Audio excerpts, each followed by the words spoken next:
Goierriko bailara, Gipuzkoa barnealdean kokatzen da. 19 udalerri osatzen dute eta 45.000 biztanle inguru biltzen ditu. Industria sektorean oinarritzen da batez ere jarduera ekonomikoa, konkretuki metalaren alorrean. Gaur egun sektore honetan kokatzen da zuzen ere lan eskuaren 40%. Goierriko enpresekin erlazionatuta, gutxi gora bera, 200 angorako enpresa kopurua dakau, baina nabarmentzekonak dira, KAF, Iriza, Rampo, Orkli bezalako enpresa handiak. Baiarako enpresa gehienak STEM arloko perfila bilatzen dituzte, ze ingenieritzarekin edo fabrikazio mekanikoarekin oso lotuta dauden enpresak dira. Zein da ordea Goierriko gazteek zientzia eta teknologiarekiko duten jarrera?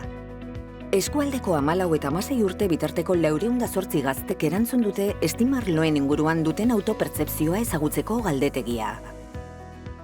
Interes edo zaletasunei dagokienez, ikusi da genero estereotipo tradizionalek eragina dutela gazteek zenbait gairen inguruan duten interesean. Hala, neskek hobeto baloratzen dituzte gai sozialekin, irudi pertsonala eta modarekin, eta osasunarekin lotutako gaiak. Aldiz mutilek, kirola, zientzia eta teknologia, eta sare sozialetako influencerrak. Nire afizio gehien bat lagunekin ateatzea eta kirol ezberdinak praktikatzea die, adibidez futbola. Kirola orokorren bai oso gustukoet, bizikleta eta futbola hoitan konpetitzen ibiltzen naiz. Nire afizioak txikitatik beti izan die teknologiakin eta zerikusi dauketen gauzak, eta gaur egun baita informatikakin eta zerikusi dauketenak. Eskolea praktikatzen, eta ero aparte musikara asko gustatzen zait, eta ni jotzet pianoa. Ikasgaiei dagokienez, neskek biologian, kimikan eta matematikan dute interesik handiena. Mutilek aldiz, teknologian, informatikan eta matematikan.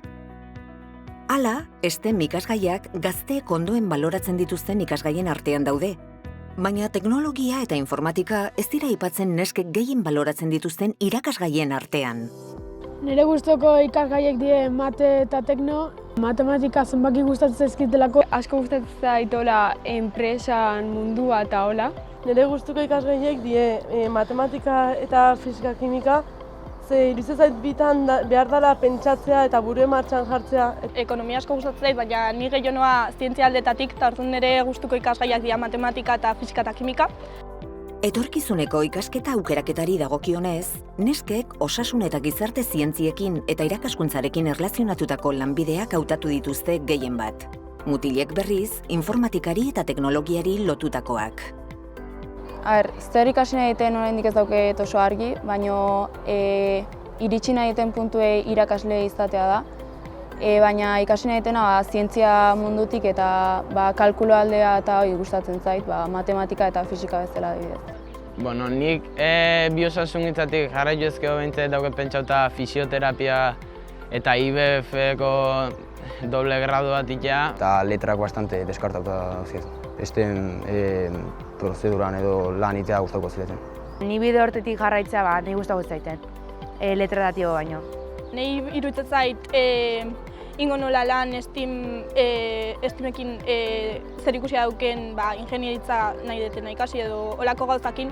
Desberdintasuna nabaria da etorkizunean STEM arloan lan egiteko azaldu duten interesarekin. Nesken 29% eta mutilen 59,2% adierazi dute etorkizunean STEM arloan jardutea gustatuko litzaiekeela. Etorkizunean, STEM arloan lan egiteko azaldu duten interesa guztiz erlazionatuta dago etorkizunean STEM arloan jarduteko izango duten gaitasunaren autopertzepzioarekin.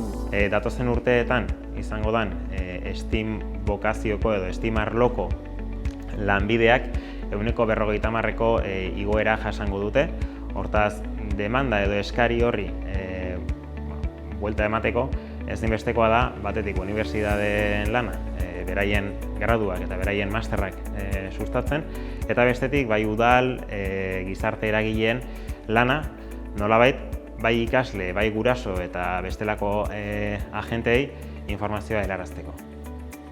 Eta gazteek nola ikusten dituzte STEM profesionalak? Jakintsuak, langileak, ekintzaileak eta kolaboratzaileak direla uste dute. Azkarrak, gero lan asko ikieuen pertsonak eta iniziatiba daukienak. Talen nik uste lana oso ondo ikieuela.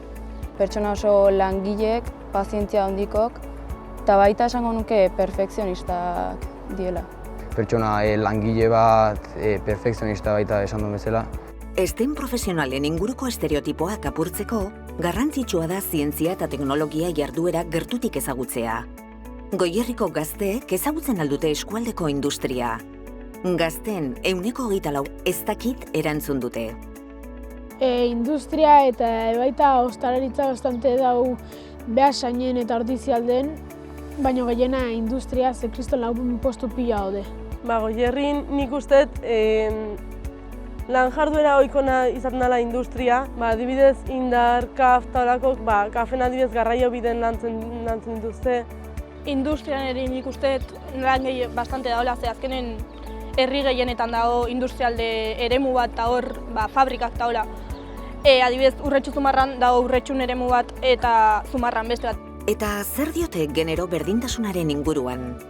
Zientzia eta teknologian jarduten duten emakumeen eta gizonen lan baldintzak desberdinak direla uste dute? Nesken 49,8% desberdintasunak daudela esan dute, eta mutilen 16% bakarrik aukeratu dute erantzun hori. Dena dela, neskeek ikuspuntu baikorragoa dute eskualdeko genero berdintasunaren inguruan.